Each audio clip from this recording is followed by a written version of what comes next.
The book that I've published is called Only Hope, A Survivor's Stories of the Holocaust, and I subtitled this presentation, My Mother and the Holocaust Brought to Light. As was mentioned earlier, I am an emeritus professor at Southern Oregon University, but my field had nothing to do with the Holocaust, nothing to do with history, nothing to do with literature. My field was mathematics education.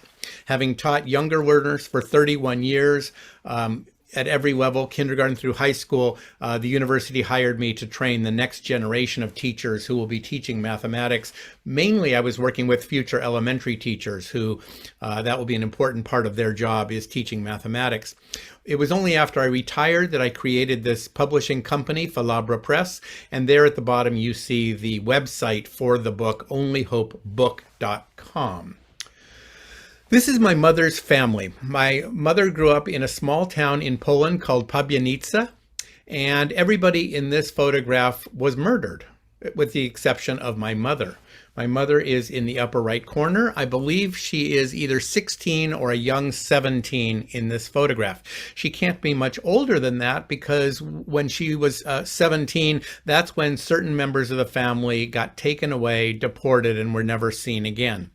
That includes my grandparents, who, of course, I never met, and I didn't even know their names or what my grandfather did for a living, or if my grandmother worked outside the home. I really knew nothing about my grandparents.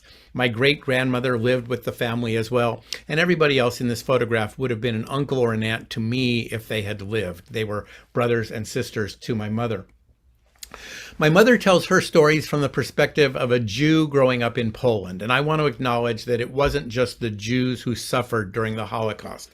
The Holocaust is a term that does refer to the attempted extermination of the Jewish people. But there were so many others who suffered, so many others who died. If you had a mental illness or a disability, you were deemed not worth keeping around, and you might be killed because of those disabilities. If you were a gay or a lesbian, you were not deemed worthy to stay alive.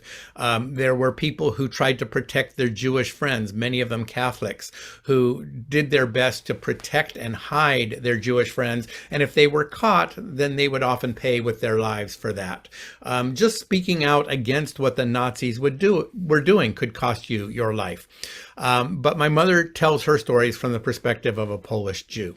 When the Nazis invaded Poland, one of the things they did was they mandated that Jews, when they're out and about, when they're of a certain age, maybe 10 years old or older, they would have to wear a prominent yellow star on their clothing. This was a way to distinguish them as the other people. And that distinguishing mark gave everybody who saw you the right to mistreat you. It was okay to treat you as subhuman, and that's the way the Nazis viewed the Jews, as subhuman. So if you were wearing that yellow star and somebody saw you on the street, you might get robbed, you might get beaten, you might just get pushed into the street in front of a car. There was not going to be any kind of penalty for this, and the Jews who were living under this regime had to wonder, can this get any worse? And of course, in time, it gets much, much worse. At some point, somebody either posted signs on the street or actually knocked on doors and explained to the Jewish people, you can't live here anymore, you must leave, your house will be given to somebody else, you need to go live in the ghetto. And when we hear the word ghetto in today's rap music, it can refer to the poor part of town. But here, in the context of the Holocaust, it refers to being behind barbed wire. You only get to leave that barbed wire area with permission, perhaps to go out and do some kind of labor for which you're either not paid at all or paid very, very little.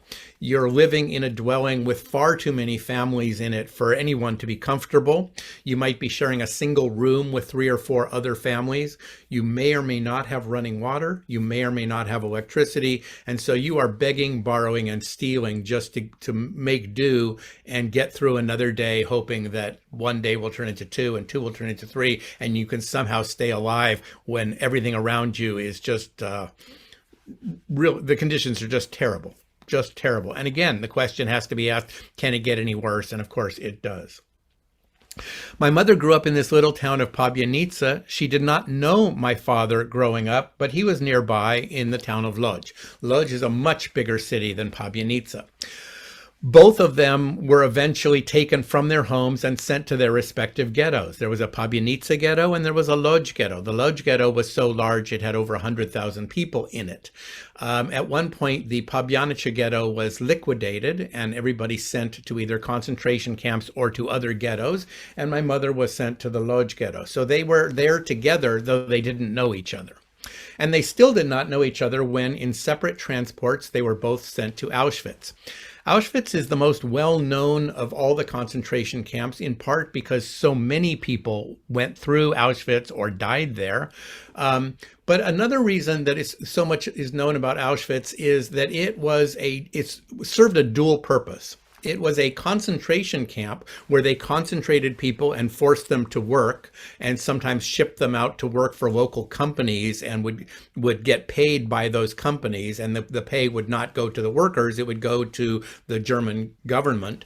But it was also a death camp, as opposed to some other camps that were strictly death camps. There were some camps at which you would get off the train and everybody in that transport would be killed within an hour or so, either taken out into the woods, shot, and their body would fall into a pit, or they would be put into gas chambers, or in some cases there were specially designed trucks that would be packed with people. The back of the truck, kind of like a moving van, would be packed with people, and then the exhaust fumes were fed right back into where those people were, and that truck would go out in the woods. By the time they got to the woods, everybody was dead, and all those bodies would be thrown into a pit.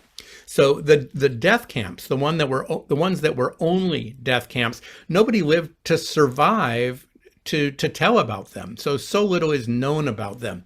But Auschwitz, quite a few people were sent eventually elsewhere to work, including my parents.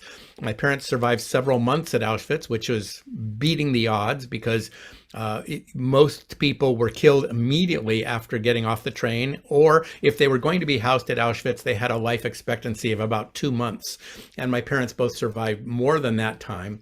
But my mother was sent to another camp called Gross-Rosen, and my father was sent to Bergen-Belsen, which is west of this map, so you don't see its exact location. Most of what I'm going to share with you is about my mother, but I want to acknowledge what my father went through. And Bergen-Belsen, when it was liberated by the British, just to give you a sense of how unclean, how filthy, how just how bad the conditions were there. When the British arrived, they found 10,000 unburied dead bodies just lying around the grounds. And then they immediately set up hospitals to try to save the ones who were still alive, but barely alive. And in the weeks and few months that followed, another 13,000 that they tried their best to revive, in a sense. They were unable to, and another 13,000 died. And that's in addition to all of those who had died and were either buried or cremated. So the British got quite a shock when they went into Bergen-Belsen. But both my parents, as I said, survived Auschwitz, and this is the well-known gate at Auschwitz with this sign that reads, Arbeit macht frei, work sets you free. And this was part of a grand deception. They wanted people to get off the train and have the sense of, well, it's not good, but at least they're going to put us to work, which means they will feed us and we'll make the best of it. And so many people saw that sign, and it was one of the last things they ever saw because they were taken to the gas chambers immediately. There were selections as people got off the train, and somebody would look at the people coming off the train and go, you to the left, you to the right, and just separate people. And one group would be taken immediately to the gas chambers, and the other group would live another day, and hopefully more than that.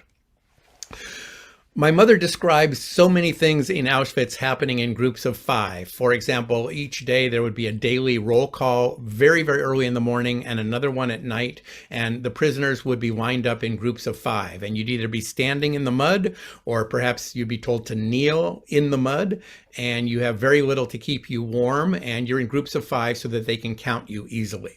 And if some people died overnight in their barracks, their dead bodies would be brought out and put into groups of 5 for easy counting. So imagine 5 people occupying that bunk where now you see 3. Even if it is just 3 people, this is not a comfortable place to sleep. You have no mattress. You're just on wooden slats or maybe some hay. You have one blanket or no blanket at all to share among however many of you are stuffed into that one little area. If one of you wants to move, everybody's going to have to kind of move to adjust their bodies for your movement. If one person has lice, chances are everybody in the barracks will get lice. If somebody has typhoid, or typhus, I should say, chances are everybody's going to get it. This is just a miserable, miserable existence. And so many people did not survive because of freezing to death or malnutrition or disease, or just the malicious and capricious acts of guards who would just take people's lives left and right. This is my mother after she survived Gross-Rosen, the second concentration camp she was in. I believe this picture was taken in December of 1945. She was liberated in May of 1945. The way I came to have this photograph was by seeing and purchasing this movie, The Long Way Home, which won the Academy Award for Best Documentary in 1997. It's about people being released from the camps and having no place to go, and appealing to various governments like the US, Britain, and other countries around the world to increase their quotas and allow people to come into those countries and create new lives for themselves. And about 10 minutes before the end of the movie, for 2 seconds, there's my mom on the screen. And I was told by a cousin to expect this, and she suggested I see the movie, and I braced myself because she said, your mom's in it for about 2 seconds. And sure enough, I thought I was ready, but I just started crying as soon as I saw it. I was bowled away by seeing this. And it turns out it's movie footage. She blinks in those 2 seconds. And I contacted the filmmaker, who explained to me, we only had 1 second of your mother's footage, but we extended it and made it into 2 seconds by showing every frame twice. And we wanted it to be on the screen long enough for people to absorb it into their brains because of her eyes. And the filmmaker spoke of her eyes expressing what she had been through in the past, but also sort of a hopeful look of perhaps being able to create a new life in the future.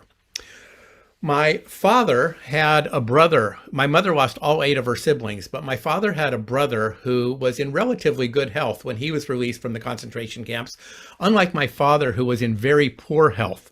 I weigh about 180 pounds right now. My father was about my height, and when he was released from the camps, did not weigh 180, he weighed 80 pounds. He needed a lot of support, nursing and doctor support, to get back to health.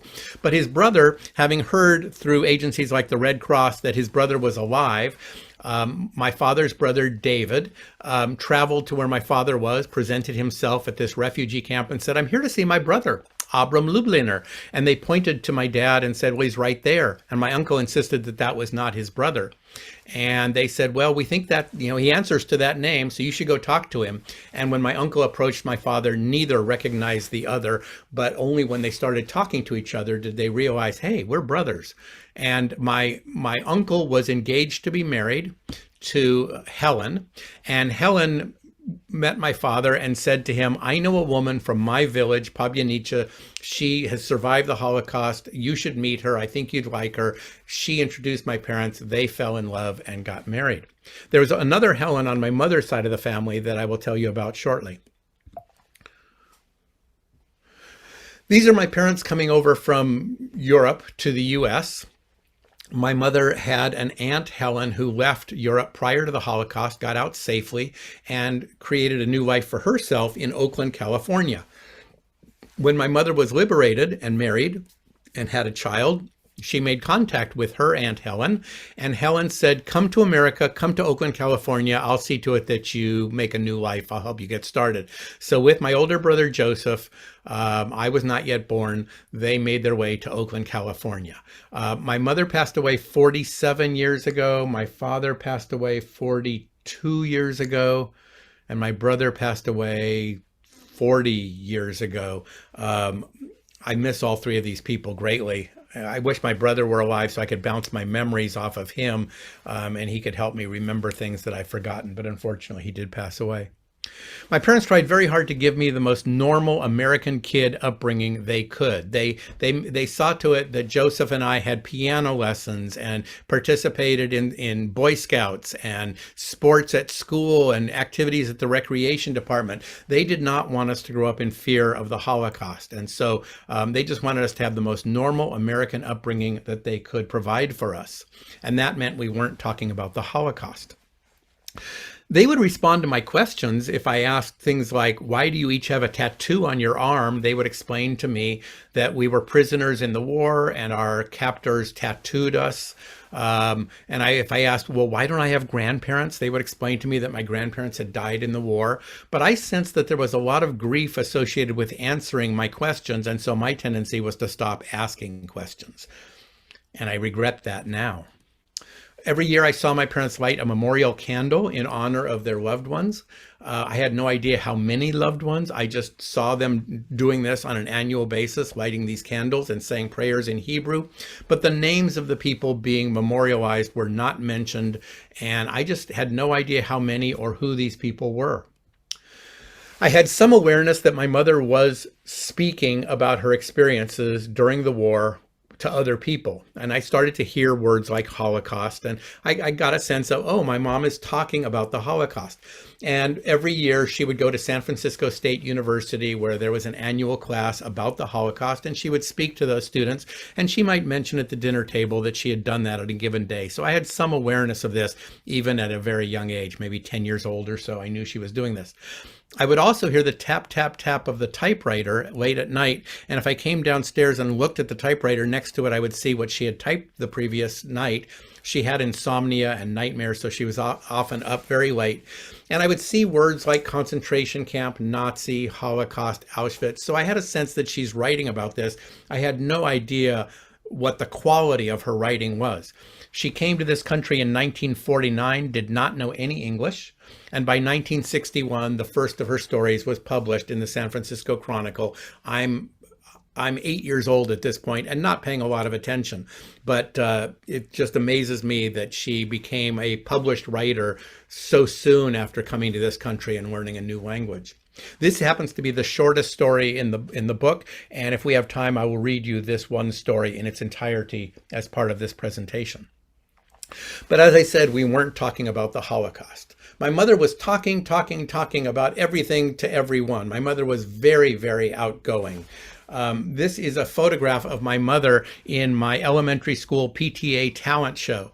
And parents would get together and perform little skits in groups as part of this annual show. And my mother would say, just give me a time slot. I'll get up there and do a solo comedy act. And kind of like Zsa Zsa Gabor, she would get up there and just do her thing with her Polish accent. And it was hilarious. We were all laughing. It seemed like she was laughing, but I know she was still crying on the inside. But this is just a reflection of how outgoing and just vivacious she was. She was not going to let the Holocaust define her. Here we have evidence that in 1961, at this point, I've just turned 9 years old. She's signing up to take another writing class at the local community college. She became a travel agent when I was old enough that she didn't have to be at home when I came home from school. She became a travel agent. She was Northern California's foremost travel agent for travel to Israel. She booked more travel to Israel than any other agent in Northern California, and eventually led her own trips where people would go to Israel and she would be their tour guide. So there's my mom on the left about to board this plane with her tour group, and on the far right, there's her dear friend Rena, who would come over a few nights a week, and the two of them would play Scrabble. My mother was an incredible Scrabble player. I think I tried to play her once when I was in college, and I'm playing in my first language. She's playing in her third or fourth language, and she's just beating me so easily. She had an amazing vocabulary. This is my mother shortly before she passed away. I went to the University of California, Berkeley, and Berkeley and Oakland are right next to each other. So I was not far from home, but if I came home for dinner, it was not going to be the Holocaust we talked about. It was going to be, how's school going? How's my job going? It was questions like that. And so in my senior year, we got word that my mother had terminal lung cancer, was not going to live much longer. And this would have been my golden opportunity to speak up and say, Mom, tell me about the Holocaust. but I felt like she was in so much pain from her cancer and taking so many drugs to try to numb that pain. And I just felt like I do not want to dredge up any more pain for this woman. She's in enough pain as it is. So I didn't ask, and I really now wish I would have spoken up. When I went off to graduate school and I was just about to finish graduate school, I was about 70 miles away at another University of California campus. I started to get phone calls from people saying, you need to come home and take care of your father. He's showing signs of senility or dementia. And so as soon as I finished graduate school, I moved back in with my father and tried to care for him. He was the first person I had ever heard of that had Alzheimer's disease. It was relatively new in 1976 when he was diagnosed with Alzheimer's. And so it became my job to sort through the family's belongings and decide what are we going to keep and what are we not going to keep. And among the things I found were my mother's writings. And it was only at that point that I said, it's about time I sit down and read what she wrote. So I found multiple drafts of several stories and had to decide which one seems like the most polished version of this particular story, the one she would want me to share if I carry these stories forward in some way. And I found this handwritten essay that you see on the right there, which I chose to put in the book. And even though it was a work in progress, it is very polished writing and I think deserves its place in the book. And it serves as an introduction to the crafted stories. I also inherited reel-to-reel tapes of her speaking at San Francisco State University and a radio interview that aired on one of the stations in San Francisco. And I've since had these transferred to MP3 files, so I can carry my mother's voice on my phone and I can play it anytime I want. And at the end of this presentation, I'm going to play for you my mother's words in her voice as she spoke those words in 1967. So please stay tuned for that. It's powerful to hear her words, especially when she's saying them. So having inherited my mother's writings, I started sharing them in school classrooms, and often I would hear from parents who would say, my child came home and talked about how impacting these stories were that you shared in his class or her class today. Could I borrow the stories and read them myself? And when parents read the stories, their reaction was similar to what I was hearing from the teachers and students, which was, Irv, you need to get these published. Do not just sit on these stories. These deserve to find a wider audience. And so that became a goal of mine quite a long time ago, maybe 25 years ago. Here's a testimonial comment from an 8th grade student who wrote me a thank you note. I visited her class at Bentley School and she wrote, your mother's stories really put me in her shoes and I saw what she and others were going through. She was a wonderful author and a great storyteller. Thank you for sharing the stories with us and I hope you continue to pass them on to educate people on how painful the Holocaust experience was. When I moved to Ashland, Oregon in 2005, I started to make annual visits to the local high school. The one teacher that invites me every year is Betsy Bishop. I was in her class earlier today. And she wrote, how powerful these stories are. Your mother was a very insightful woman. My class has never been so respectful and quiet. And I've heard that kind of sentiment from a number of teachers. This isn't me, but it reminds me of me during all those years where I was trying to figure out what can I contribute to this book. If it's going to be a book, then I'm going to be the publisher because my mom's not alive. And I feel like I should have something to say as the child of 2 Holocaust survivors. But I had a very hard time finding my words, even though I had pages and pages and pages of attempts. Nothing really suited me. In 2014, I retired from the university and my wife and I conversed about what is left to do in our lives that's truly important. And for me, the top of the list was, I need to publish my mother's writings. So I hired a writing coach to help me do this. The writing coach gave me prompts and said, why don't you start a page with these words and see where it takes you? And so I generated even more pages. I already had many, many pages, and I generated many pages more. And every time there was a change in color, that represented a different attempt. So maybe the blue in the upper left was from 2007, and maybe the black next to it was later in 2007, and the green might be from 2009. And so 2014 had the most because I had just decided I'm going to publish this book. So this is probably 10% of what I generated in trying to find my own voice. Most of it never made it into the book, but I got a lot of feedback about what should go in the book and felt ready to move forward and publish it. In honor of my parents, Felicia, whose nickname was Fela, and my father, Abram, I took their names, created a hybrid, and created a publishing company called Falabra. And Falabra was chosen to honor them. And Falabra Press has one publication, and it is this book, Only Hope, A Survivor's Stories of the Holocaust.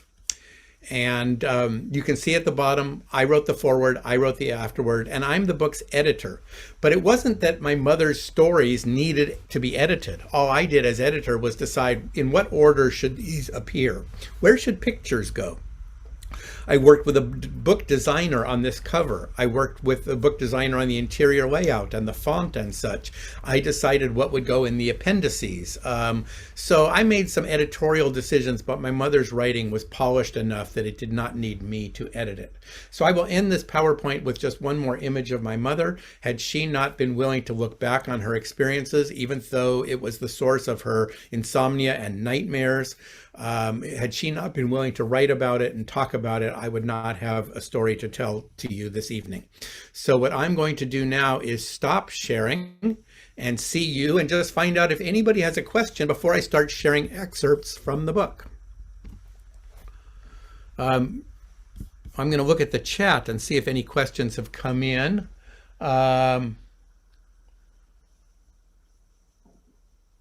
I don't see any questions. Does anybody want to either use the raised hand feature of Zoom or just wave a hand, get my attention, and let me know you'd like to ask a question? Kate Fraser, yes. Please unmute. It might be good if you unmute in advance. If you recognize you're about to ask a question, just go ahead and unmute. Go ahead, Kate. I'm still not hearing you, Kate.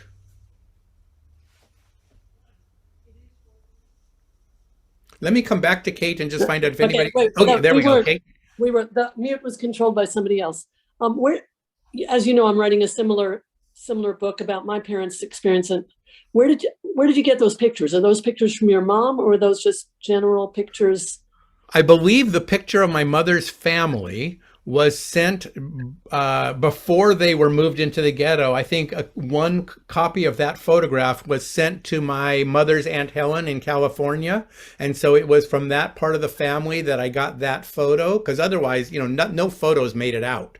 Right. Your photos were taken from you and you would never see them again. I'm trying to remember what other photos I shared with the concentration camp pictures and those. Did you just get those? I found those on the internet. When I was going to publish the book, the woman who helped me with the book design, she said, I need you to find photographs that are in the public domain or that you can get permission to use, and they have to be of a sufficiently high resolution. And the trouble was most photographs from that era are not of high enough resolution. So I probably spent 3 consecutive 8-hour days just looking at photographs of the Holocaust. And those were such sad days because it was just one bad image after another and just filling my head with this, trying to find photos that I would have the rights to, that because somebody would give me the rights, or they were in the public domain, or they were and they were of high enough resolution. So that was a real struggle to come up with those photos.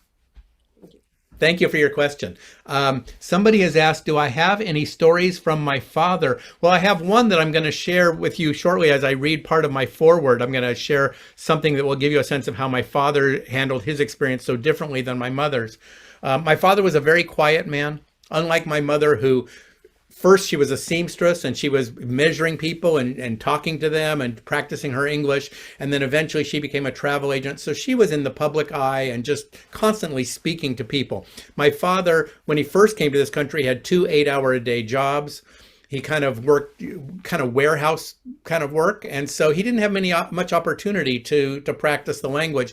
Eventually he got a single job that was with good enough pay that he didn't have to work 2 back-to-back jobs, but he was still working in a warehouse, not a lot of opportunity to practice the English language. You would understand him if he spoke, but he didn't have the confidence that my mother did with the language. And so he was not outspoken. He just didn't want to talk about his experience, as I'll share with you shortly when I read from the foreword. Have I had to deal with Holocaust deniers, Judy is asking. Once, when I presented for the public library here in Ashland, Oregon, where I live, when I walked in the room, or when I walked into the library and they escorted me to the room where I was going to give my presentation, they asked me, would you recognize biome? There's a character in town who has a first and last name, but everybody just knows him by the nickname Biome. He ran for mayor of our city as Biome. He got 200 votes. He's a Holocaust denier. He's a neo-Nazi. He is a really serious gun-carrying advocate. There are just so many things he does that I'm just opposed to, but he has disrupted many public events here in town. And so they asked me, would you recognize him if he walks in the room? And I said, yes, I've been to enough events that he's disrupted. And they said, well, here's a phone number. Call this number and we'll get him out of the room because he's not welcome at the library. He's been very disruptive in the past. So I started my presentation and he wasn't in the room and I felt really good about that. But he walked in the middle and I didn't notice.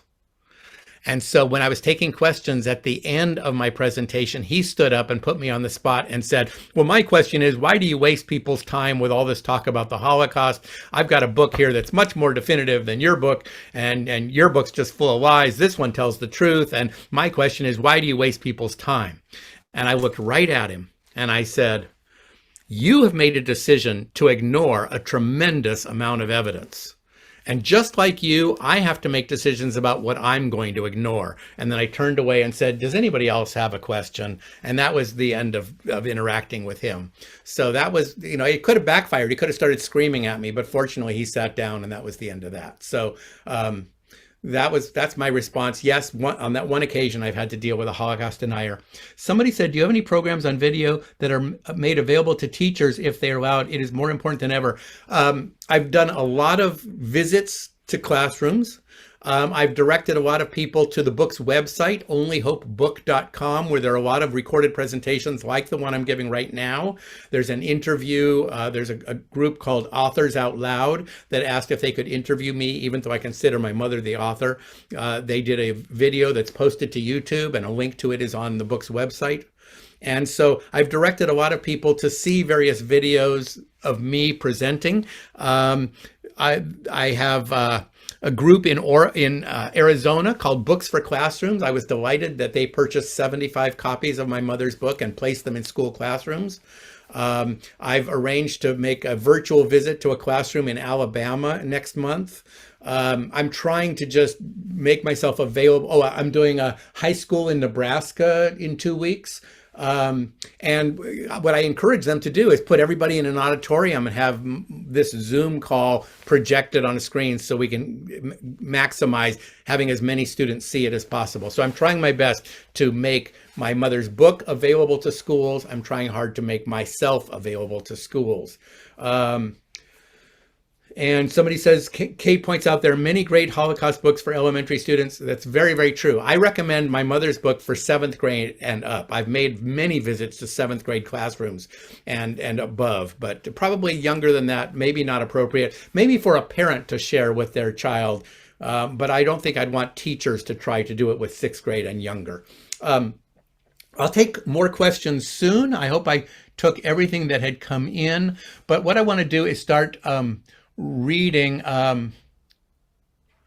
Somebody said presentations from other survivors I've listened to have ended with the sentence, this could all happen again. Did your mother ever feel that way? Definitely. My mother felt that way. Somebody's asking, have I been to the Holocaust Museum in DC? Several times. I was a chaperone for an 8th grade trip that went from California to DC. We visited the Holocaust Museum. I am a charter member of the Holocaust Museum, and their research department has given me some information that they unearthed about my parents. So yes, now what I want to do is I want to read to you a portion of my foreword, enough to explain to you where this title, Only Hope, came from, and also to give you a sense of how differently my father handled his experience than my mother handled hers. Rabinda, could you spotlight me again?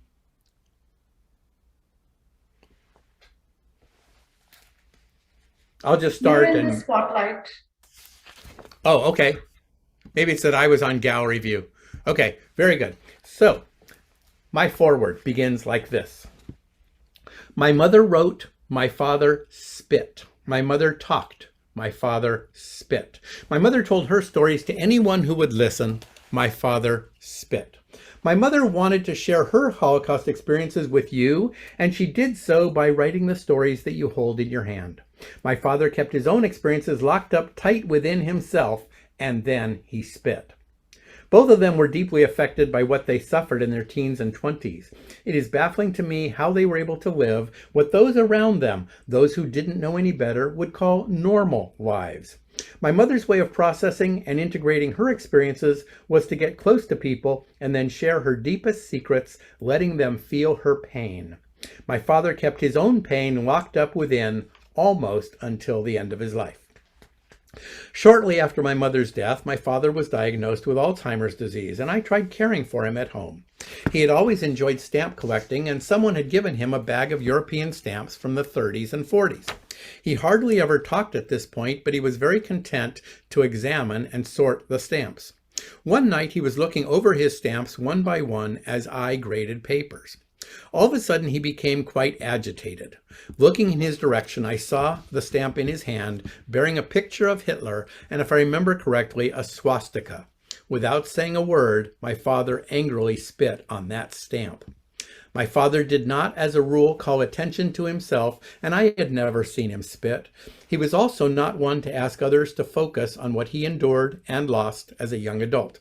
He might have fooled those who knew him into thinking that his experiences of the Holocaust were behind him or forgotten. In that moment, however, his spitting left no doubt that his grief and anger had always been there, hidden. Witnessing that, I could tell that his stories were every bit as powerful as my mother's, if only he had chosen or been able to share them. As I think about my parents' experiences in the Nazi concentration camps, I wonder what kept them going.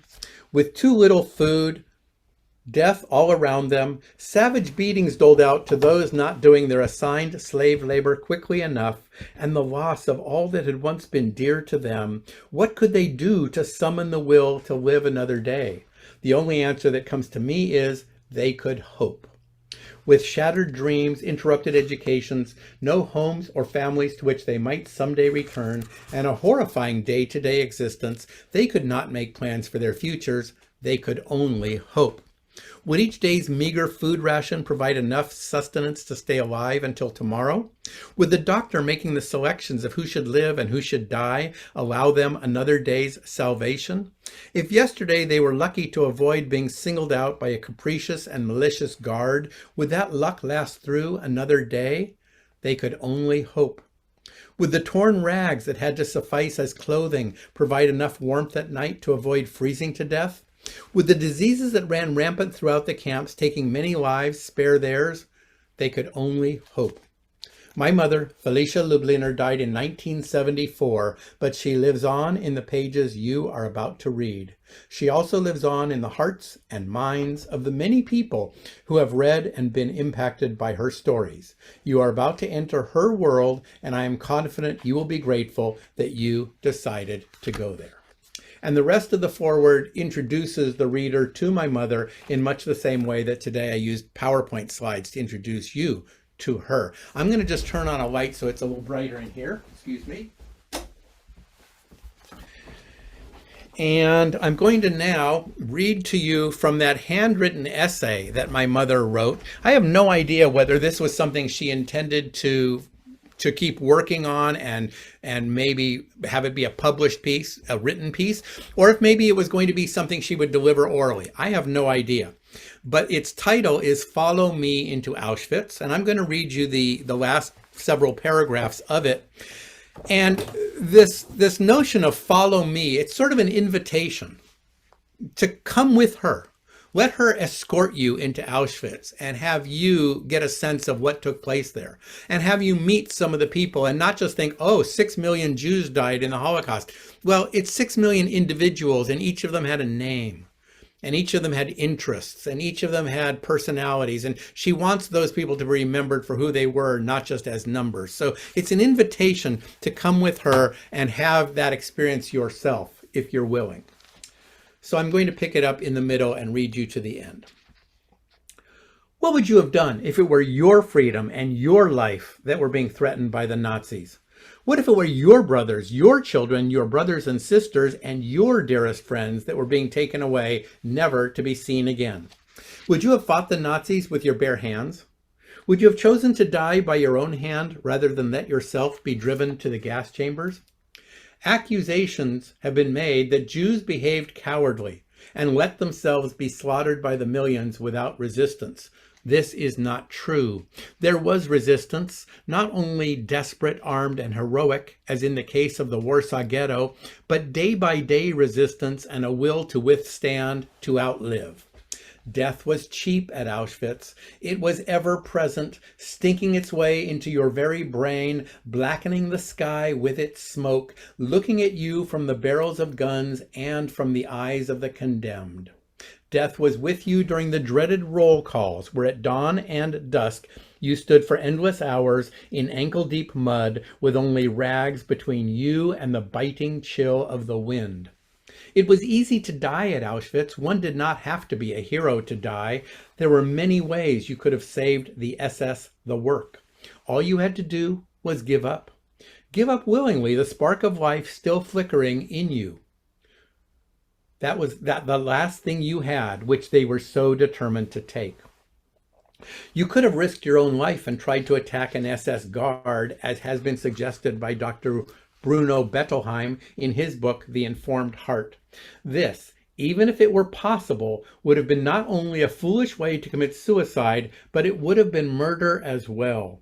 For by your so-called heroism, you would have exposed your next of kin, your loved ones, and the rest of your fellow inmates to the uncontrollable fury of SS revenge. It was easier to just touch the electrified wires crisscrossing the campsite and end it all. The temptation was always there. It was hardest to resist at night. The wires stretched as far as you could see, with the lights strung on them and the wind playing a weird invitation to death. Touch me, come close, touch me.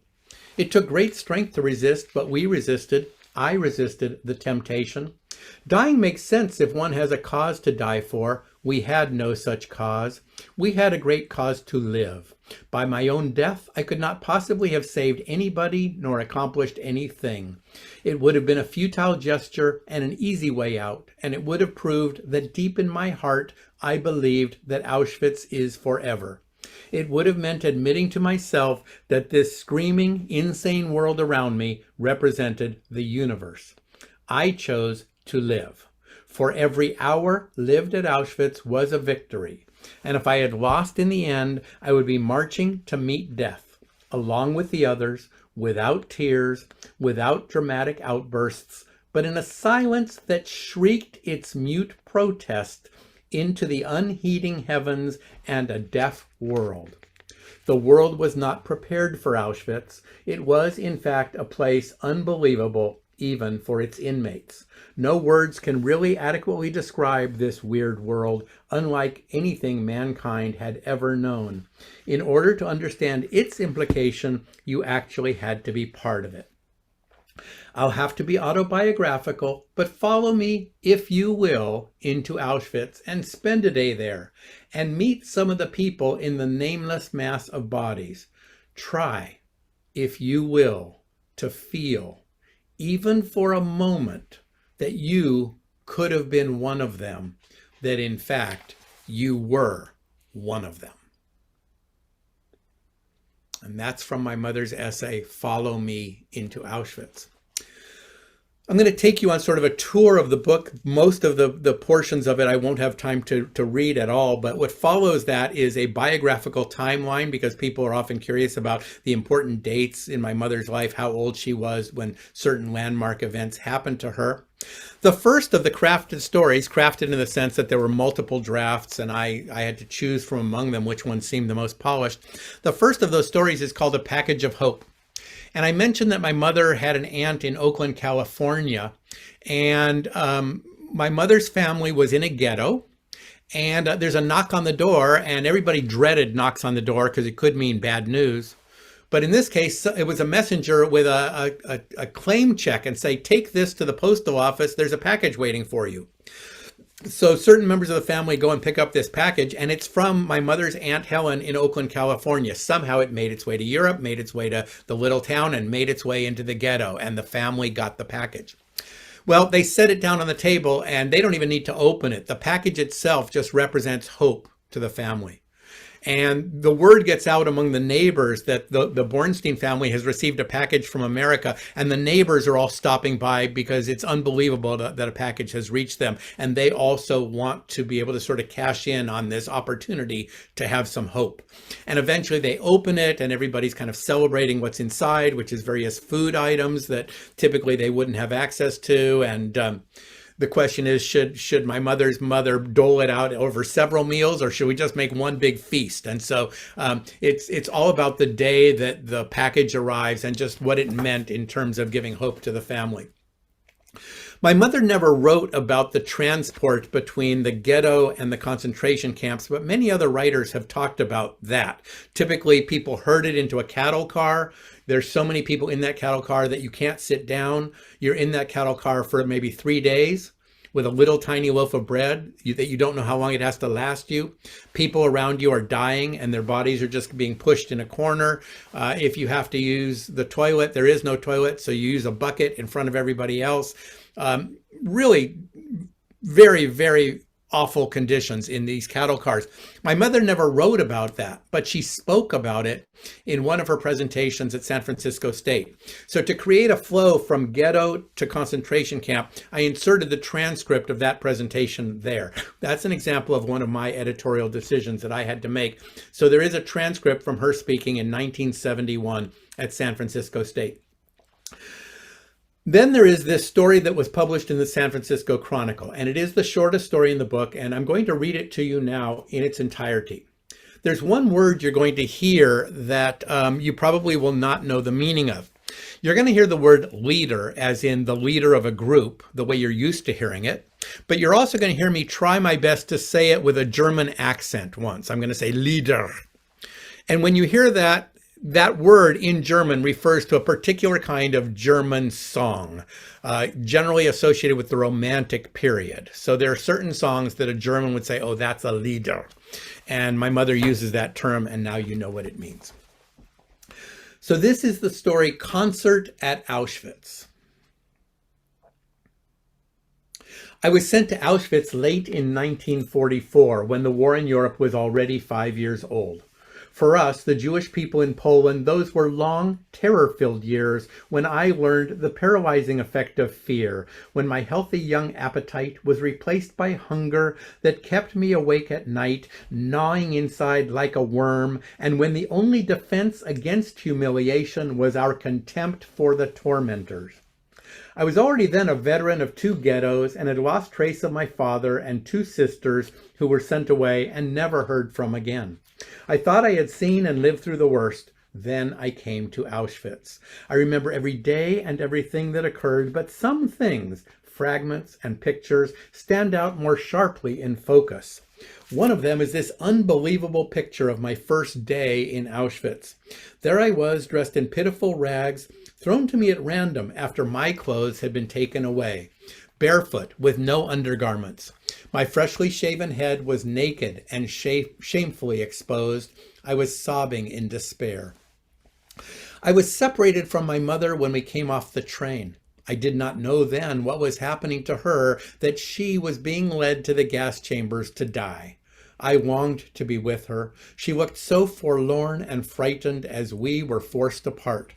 Cry, cry, little one, whispered someone in my ear. It is good for you. I too cried when I first came here. We all did, but we have no more tears left. Look around and see for yourself. I raised my head and looked at what seemed to be only a blur of faces and a multitude of people surrounding me, all packed so close together there was no room to move about. It was quiet except for an occasional moan, sigh, cough, or whisper. How long have you been here? I asked my new friend. I don't know exactly, she answered. It has been such a long time. Maybe a month. We lose all track of time here. We just wait. Wait for what? I asked. Wait to be free. We will be free someday. We must believe this, she said, or else. She did not finish her sentence, for suddenly a large door was thrown wide open, and a burst of bright daylight almost blinded me. There was considerable commotion and orders shouted. My heart stood still with fear. When I dared to look up again, a few women were standing in the doorway, listening attentively to orders being given by the head of the group. This leader was a young woman in an SS uniform with a culotte skirt and riding boots. In one of her white-gloved hands, she carried a riding crop. The other rested on her hip, where she wore a holster and pistol. My friend whispered to me, "She is Irma Gressa. We call her the Angel of Death. Don't move now. Don't let her notice you or single you out." As it turned out this particular morning, Irma Gressa was in a mood to be entertained and wanted music. She had heard that among this group was a former star of the Warsaw Opera and wanted to hear her sing. A young woman was ordered out of the crowd of inmates. She still showed traces of beauty on her emaciated face in spite of her shaven head. Her naked body could be seen through the holes of her tattered garment. As she began to sing, Irma Gressa stood quietly, listening to the beautiful arias, lieder, and folk songs which poured forth in an uninterrupted stream. The young woman sang of love, beauty, and peaceful nature, while outside the smokestacks of the crematoria billowed clouds of fire and smoke which covered the sky for miles. When I looked about me, I saw the effect of the beautiful music on my fellow inmates. They were motionless, but tears were streaming down their faces. I was amazed to see that they did have tears left, the memories of long-forgotten days of happiness, breaking through the despair of hopelessness. There was no applause. After the concert ended, Irma Gressa walked away quietly. On the way back to her quarters, she calmly shot a girl for raiding the garbage can in search of potato peelings. And that's Concert at Auschwitz. One of the things that comes through in my mother's writing is just how death was everywhere. And you could die overnight because you froze to death, or because you didn't have enough to eat, or because you had a disease, or because some guard just didn't like what you were doing. In this case, somebody raiding the garbage can gets shot for doing so. Just how one survives that, I just don't know. I'm in awe of my parents' fortitude, their determination to survive, to be able to tell the story to me and so that I could share it with you. I apologize because every time I move like this, the sun is coming through here in Oregon right now, and it's pretty bright. So I'm trying to kind of angle myself so that that's minimized. So I apologize if there's a white streak going down my face. This is Irma Gressa, by the way, and I just shudder to think that my mother came face to face with this woman who was eventually tried for war crimes and executed at age 22, the same age that my mother was when she was liberated. So these two people were the same age, my mother and Irma Gressa, and she was tried and executed after the war. The next story is called The Legacy. And in The Legacy, my mother tells of two sisters, Lily and Butterfly, who had made a pact that we're going to either live through this together or we're going to die together, and they will not separate us. And that gets tested. And in one particular instance gets really, really put to the test. And it was so impacting on my mother's memories that she wants us to know about Lily and Butterfly and their tremendous efforts to stay together no matter what happens. They will live or die together is their goal. The next story is called Choose Your Weapons. And when we hear the word weapon, we tend to think of something you would use to do bodily harm to somebody, a gun, a knife, a club. But a weapon can be any way you fight back when you're being oppressed. And in this story, Choose Your Weapons, we have two prisoners with a very big power imbalance. One of them, in spite of being a prisoner, has a lot of power. The other one has no power. The reason that Otto has much more power than David is because Otto is designated as a capo, K-A-P-O. A capo was a prisoner who was given special privileges, maybe extra food, maybe extra clothing, maybe an exemption from work, maybe a certain tolerance for his or her family, that her family would not be killed. But the capo, in exchange for whatever considerations he or she was getting, would have to do some dirty work that the guard said, you're going to do this, whether you like it or not, or I'm going to no longer give you that food you're counting on or that extra clothing you're counting on. So if you want it, you're going to do this dirty work for me. And that dirty work might be whipping fellow prisoners if they're not working fast enough. It might be presenting a list of who should live and who should die. I read one story of a guard telling a capo, tomorrow 10 of the people in your barracks are going to die. Bring me a list in the morning of who that should be. And if the capo said, I can't do that, these are my fellow prisoners, the guard said, okay, I'll create the list and you'll be on it. So you're kind of between a rock and a hard place if you're a capo, and certainly you're resented by all your fellow prisoners.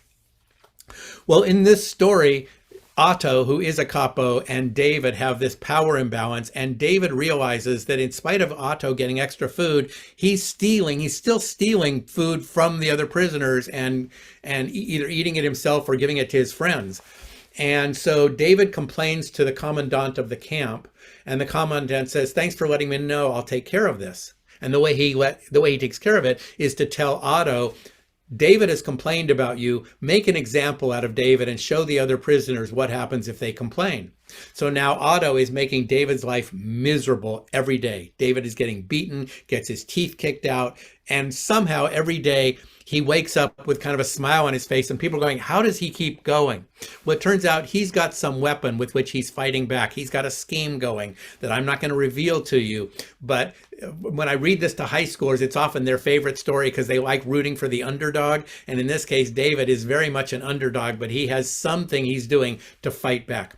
My parents, by the way, also had some way that they fought back. They both had assigned slave labor that they were both doing in sort of a sabotage manner, so that when the products that they were forced to produce were eventually put to use, that the Nazis using them would be in for a surprise because they were not made as specified.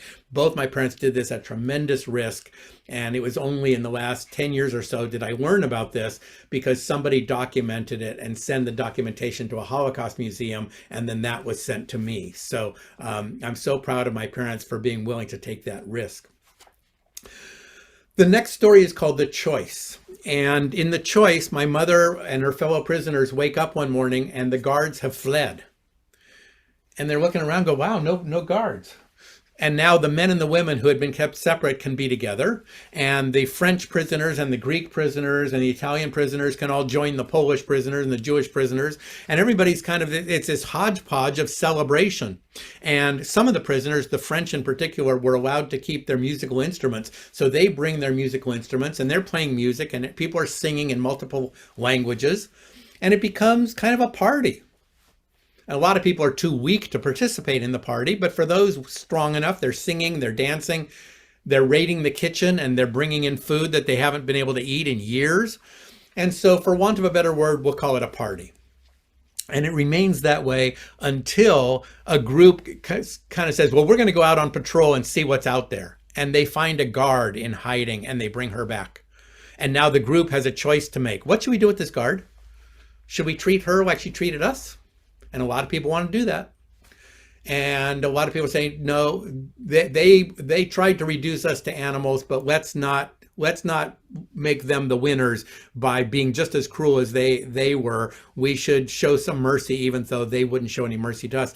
But you have all this peer pressure on both sides. And so the group has to make a choice about what to do with her. And my mother has a personal choice about, if this gets really ugly, what's going to be my part in it? And when I read that to high schoolers, I usually follow it with a discussion about peer pressure and just the role that it plays in the lives of kids today, to have groups saying, let's do this. No, let's not. Yes, let's. No, let's not. And having to kind of make a decision for yourself about what's the right thing to do. So that's a story called The Choice. And the last of the crafted stories is called The Reunion. And in The Reunion, a girl named Dora is released from the concentration camp and nursed back to health. And then Dora says, I'm going to go back to my village and see what I find there. And so she travels back to the village Pabianica, the same town my mother grew up in. And Dora gets off the train at the Castle Street station, Well, to this day, there is a train station in Pabianice called Zamek, and Zamek is the Polish word for castle. So there is a castle station even today, probably a Castle Street station. Dora gets off and she starts looking at all the storefronts, and she notices that all the storefronts that used to have Jewish names are now replaced with new owners. So there's new names on all the stores. But she makes her way to Pulaski Street. My mother grew up on Pulaski Street. Dora rings the doorbell at number 12. My mother grew up at house number 12. Dora asks if she can come in, and the woman says, well, you can't have anything. It's all ours now, but you can come in and take a peek. So Dora steps inside and she looks around and she looks at the dining room table.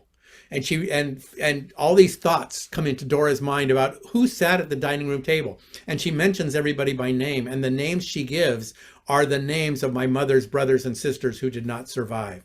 And to this day, and I will never know whether my mother actually made that trip back to Pabianice and just told it as a third person story as if Dora made the trip. Dora, by the way, was her mother's name. My grandmother was Dora. Why my mother tells the story as if Dora lived it, when I don't know if anybody lived it. It may have just been a made-up story with my mother imagining what it would have been like had she gone back. But that story is called The Reunion, and it's a reunion that never really takes place because she doesn't find anybody when she goes back, but she certainly has a flood of memories come to her. What follows that is my afterword. I'm going to read you a portion of my afterword, and then there are a few appendices, one of which is the full presentation that she gave at San Francisco State in 1967, including all the question and answer that followed it. So before I read to you another excerpt from my afterword, let me just stop and see if anybody wants to ask a question. So I'm going to go back to gallery view so I can see all of you whose cameras are on, and just invite you to get my attention in any way you wish, whether it's to wave a hand, whether it's to use the raised hand feature of Zoom, or whether it is to use the chat feature. I hope I've responded to every question that came in earlier. If not, please ask your question again in case there's anything earlier in that thread. Does anybody have a question? You might want to go up earlier in the chat line. There were some questions right at the beginning that you may not have caught. Let's see. Somebody said full screen shows the PowerPoint, and then what sort of mental health support did your parents have? Oh, that's an interesting question. I was completely unaware of the fact that my mother needed support. My mother was tormented by nightmares and fear of dogs, fear of fire, fear of enclosed spaces. And so when I moved back with my father and tried to care for him for the months or so that I was able to, I eventually had to put him in a home. I found documentation about my mother's psychiatry needs. And what I found, among other things, was a letter from my mother's psychiatrist to the German government that said, you are paying reparations to this Holocaust survivor to help her get the care she needs, which is psychiatric care and medical care. You're not giving her enough. She needs more. She needs a lot more care than you're paying for. And he documented her fear of fire, her fear of nightmares and such. My mother never wrote about it, but he mentioned a particular nightmare that seemed to be a recurring nightmare in which my mother's sister had had a baby, and a guard or somebody breaks into their place and says, give me your baby. And my mother's sister says, I'm not handing over my baby. And the guard says, give me the baby. And my mother's sister insists, I'm not giving you the baby. The guard wrestles it from her sister, takes the baby and just drops it and lets it fall to the ground. And that was apparently one of my mother's nightmares, that she kept reliving that experience over and over. So I did not know that my mother needed that psychiatric care. I knew that at the very end of her life, in the last few months, that she was seeing a psychiatrist, but I really felt, and that was a different psychiatrist, I really felt like that was just to help her ease into the idea that she's going to die. I think that, like a lot of people who are fearful of dying, when they get a terminal diagnosis, they seek help to kind of make peace with that. And I think that's what my mother was doing. But earlier, there was another psychiatrist that just helped her with the PTSD and the trauma. My father, to my knowledge, never required that kind of help or maybe would have benefited from it and never got it. I just don't know. Was there another question? Thank you for your question, Judy. Or thank you for telling me to go back and find that question. I think I've taken care of every old question, the ones that came in earlier. Somebody's now asked, the current Polish government has been especially active in denying Polish complicity in the Holocaust. Are you concerned about this? I'm very concerned about this. I watched a webinar where 3 Polish journalists were talking about how their hands are tied. It's illegal to talk about Poles who helped the Nazis. And that's of great concern. I don't know what can be done about it, other than to have people like me who've inherited their parents' stories just make sure those stories get told. And so when I inscribe copies of the book, I often will say, let's hope that stories like these will be often retold and never relived. And I just think it's very important that I serve as a bridge between my parents' generation and the high schoolers that I visited earlier this morning, and try to get them to see that this is not ancient history we're talking about. This is within one lifetime. This is 80 years ago.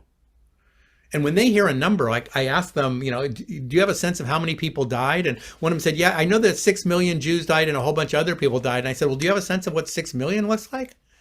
I said, let's just imagine killing everybody at Ashland High School.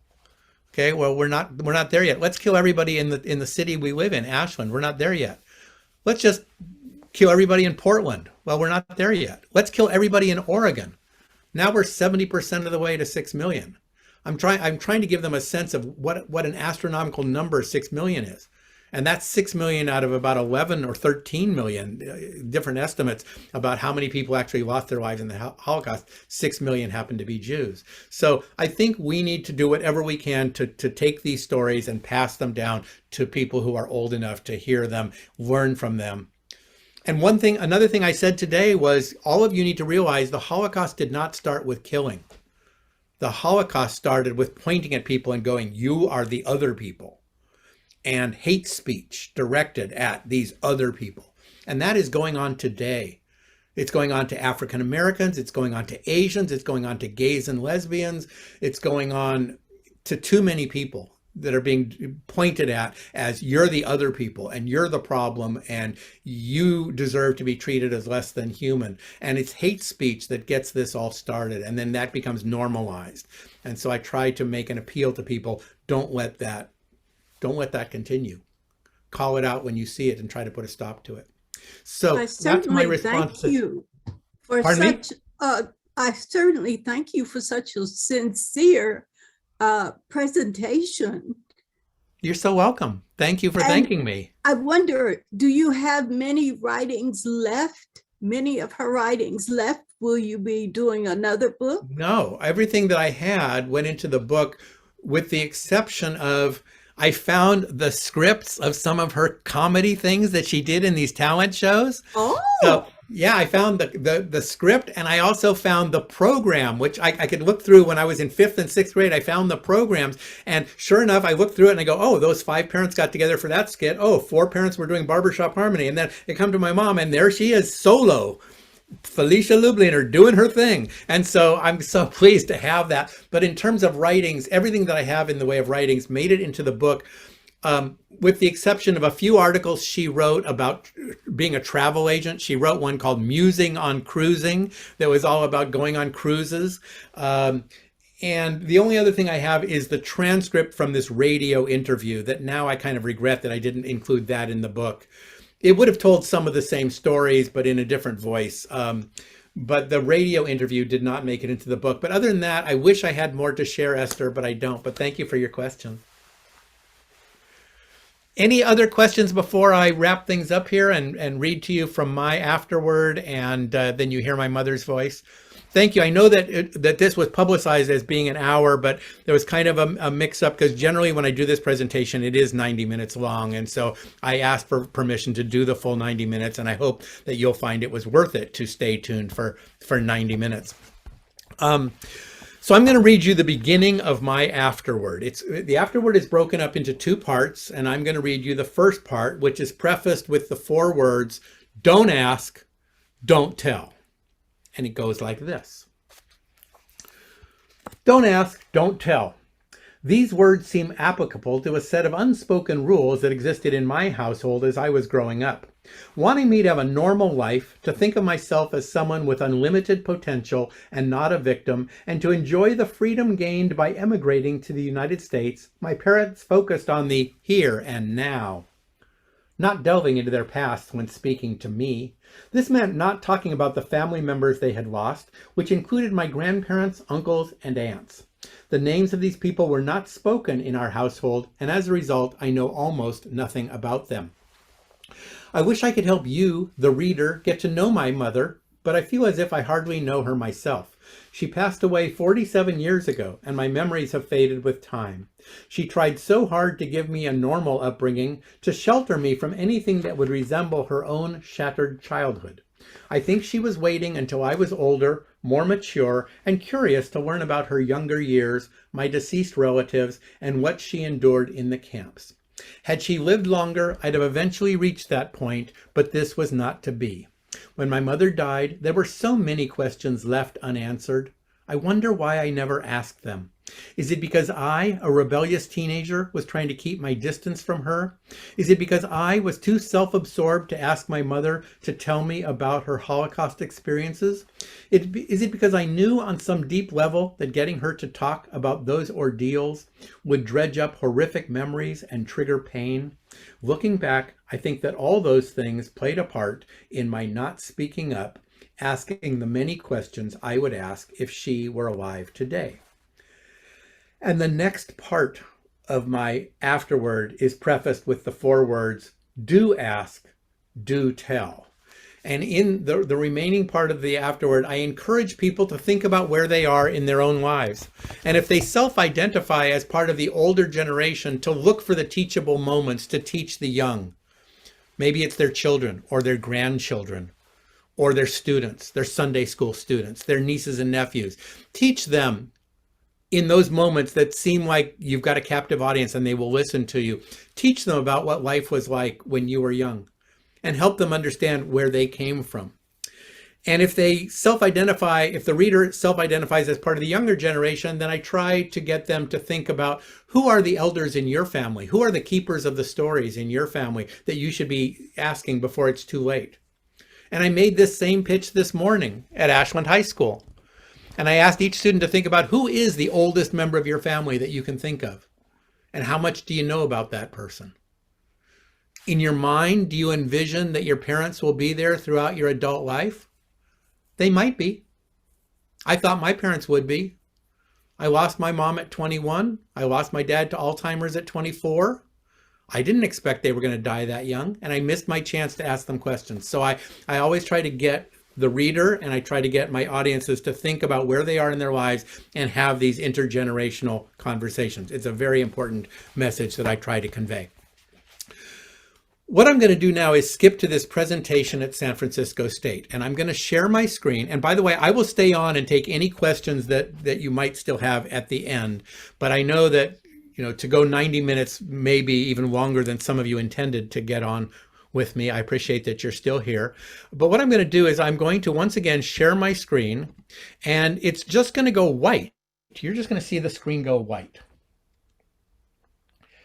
And in a moment, what's going to replace that white will be basically subtitles. And I'm going to be reading to you what my mother said aloud at San Francisco State.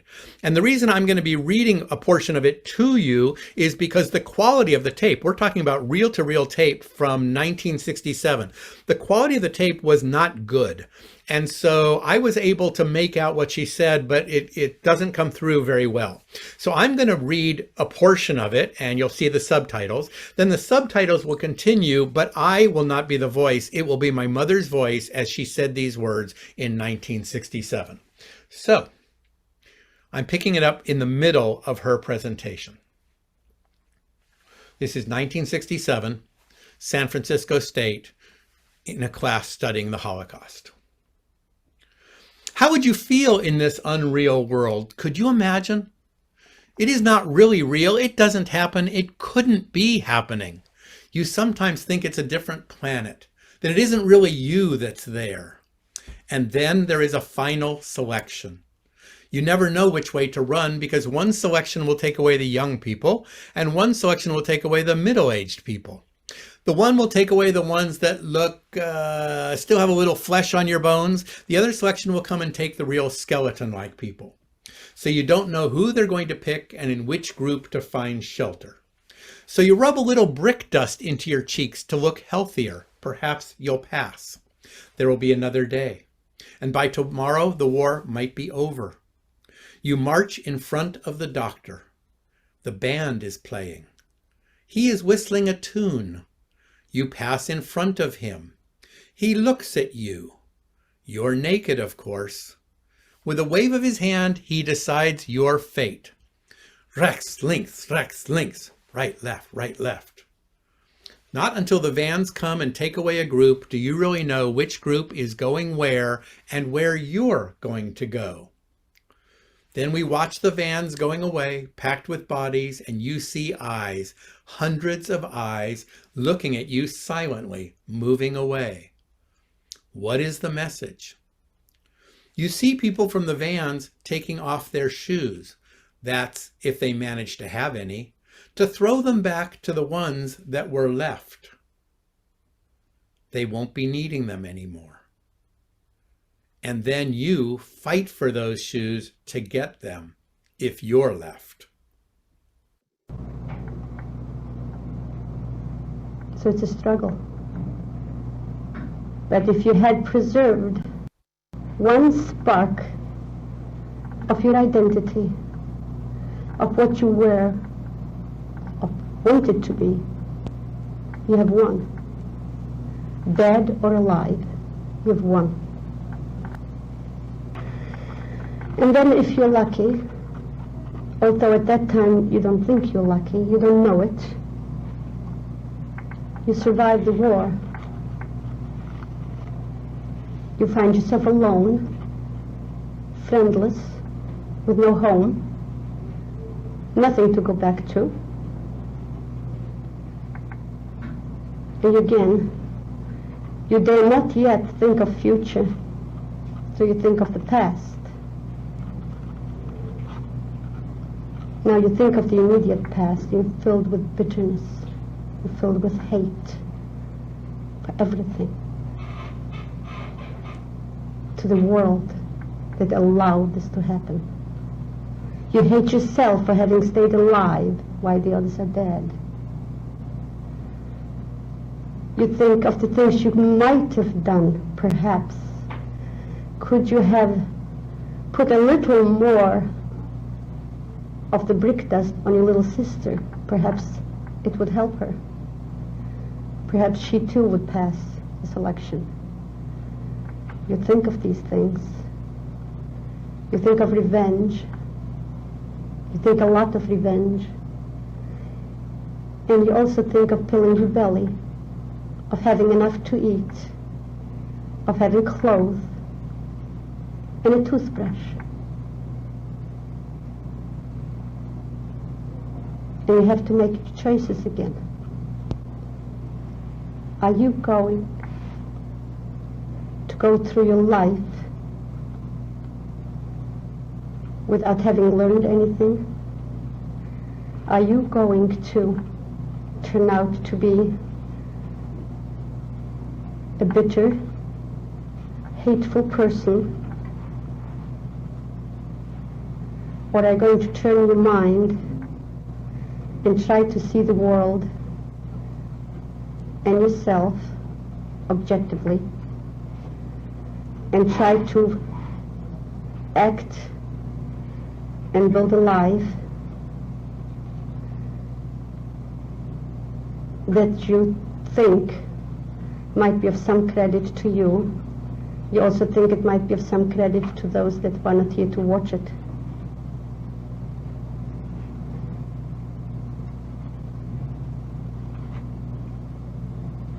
You learn, most of all, that human spirit is unconquerable.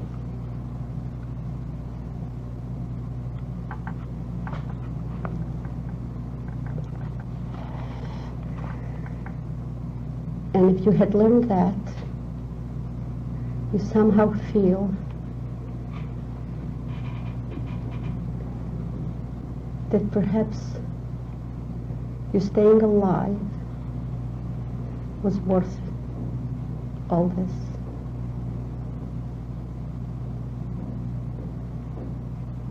Thank you.